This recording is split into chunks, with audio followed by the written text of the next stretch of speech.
Hello, today I'm going to be showing you how to put together one of the Miller Engineering signs. This is our Pabst Blue Ribbon beer sign.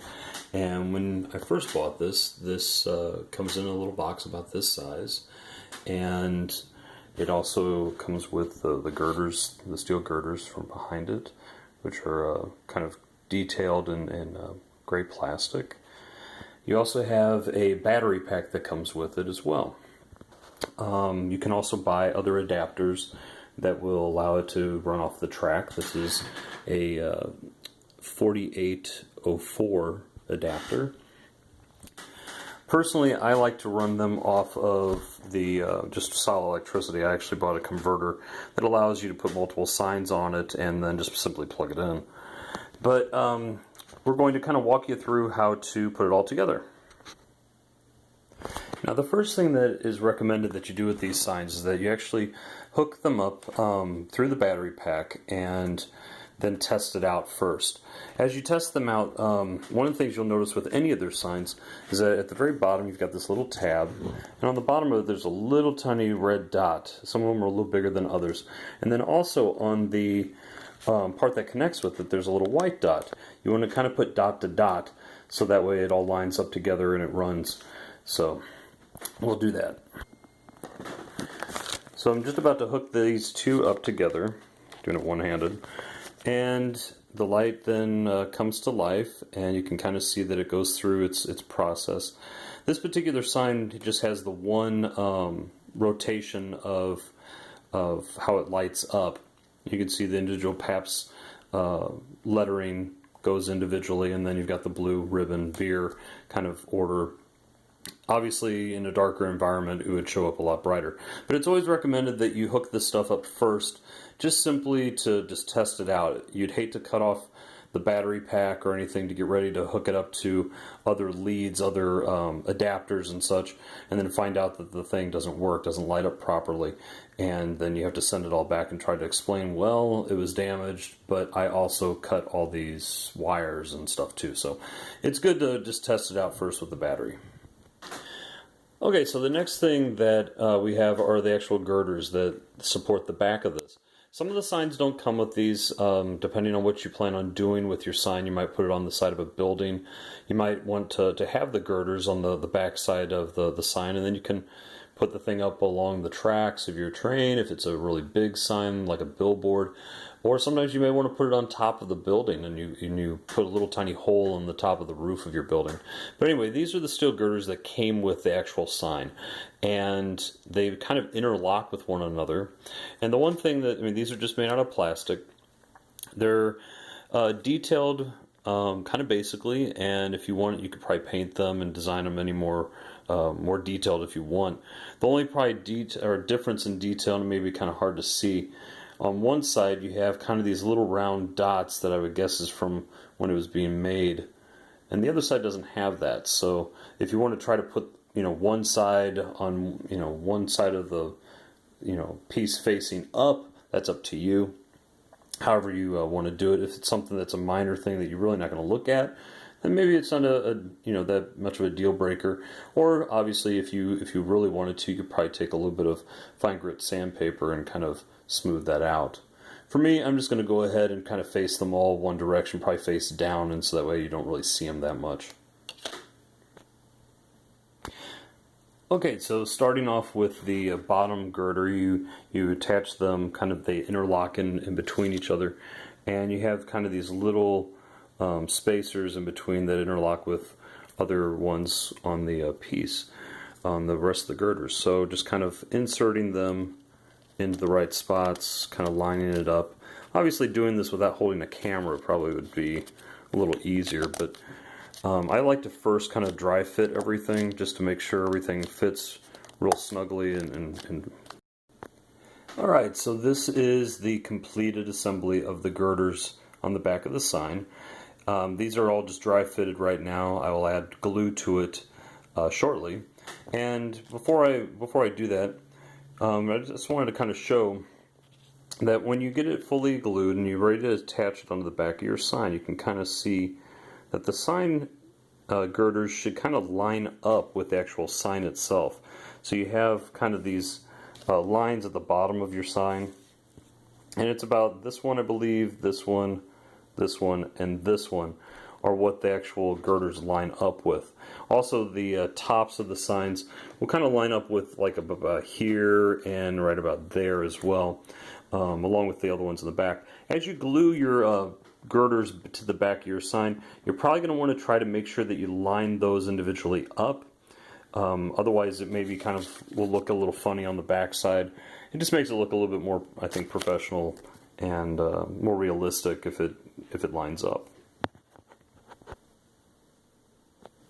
Okay, so gluing it together, these are two different types that I've used before.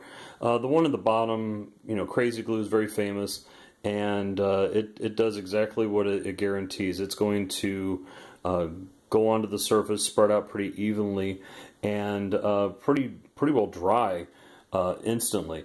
The other one here I've also used. This takes just a little bit more time to set. Both are decent. Both will end up drying clear, and are both really good. It's just a matter of how much time, how much patience, if you plan on holding onto the piece for a long period of time, or if you just simply want to get the thing assembled pretty quickly. Probably for me today, I think I'm going to end up using the Crazy Glue. But both of them are decent pieces to use. So what I'm going to do is I'm just going to take a little bit of the glue and just kind of dab it into the joints of each one of these little spots here. It'll pretty well secure it. And then if I need to, I can flip it over and do the same thing on the other side. I've just gone through and I've glued all the joints on this, and I wanted to give this one little tip, and this might be common sense for some, but as you're gluing all your stuff together, obviously, I said that you can, flip it over and paint or glue the other side. You do want to make sure you let it dry. I've had it before where I just kind of dumbly just glued it all and it was like, oh, let's flip it over and quickly glue the other side, and the next thing I knew, my piece was stuck to the paper below, or the surface that you had below. So just make sure you give it a little bit of time, let it dry, then once it's ready, flip it and re-glue on that side too.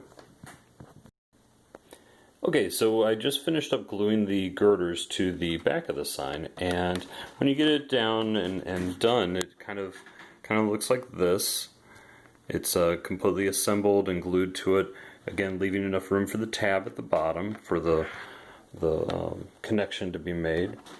And what you would want to do with a sign like this is probably cut a hole in your layout and feed the wiring up through it.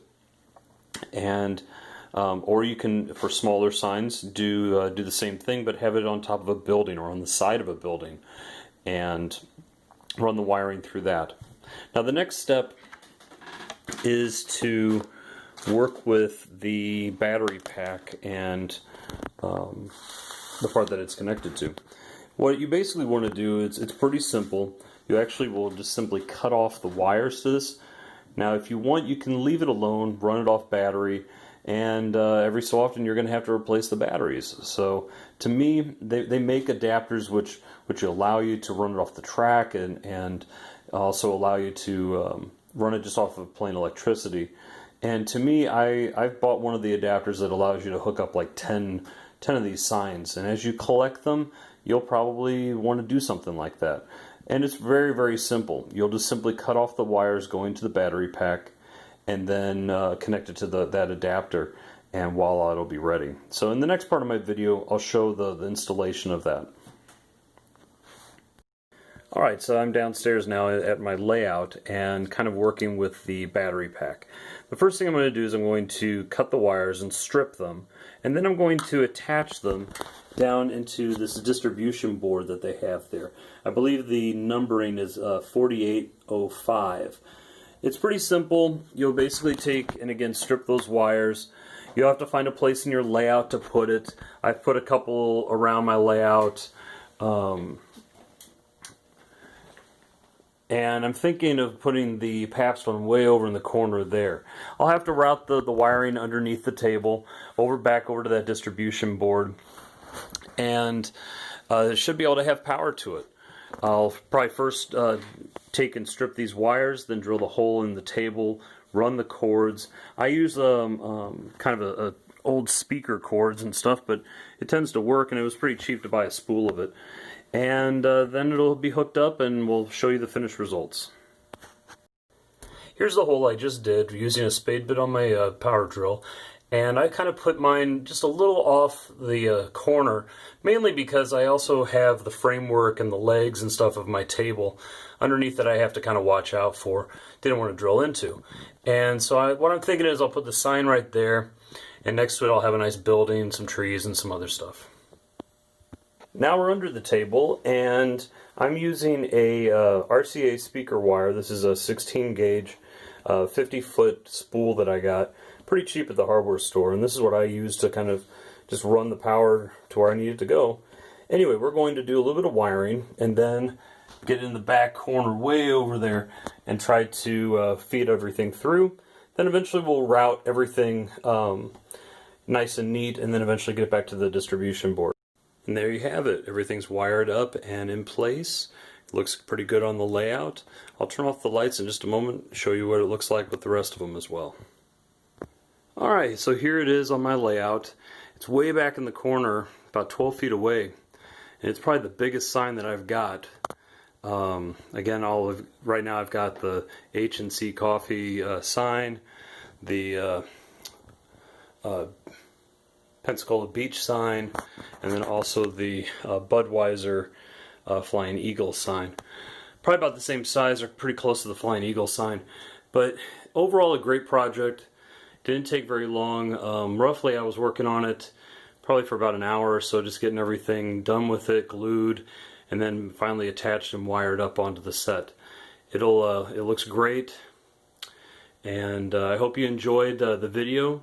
If you did, go ahead and press a like and subscribe. I'm going to have other videos on Miller products, Miller engineering sign products, and stay tuned. Thanks. Bye-bye.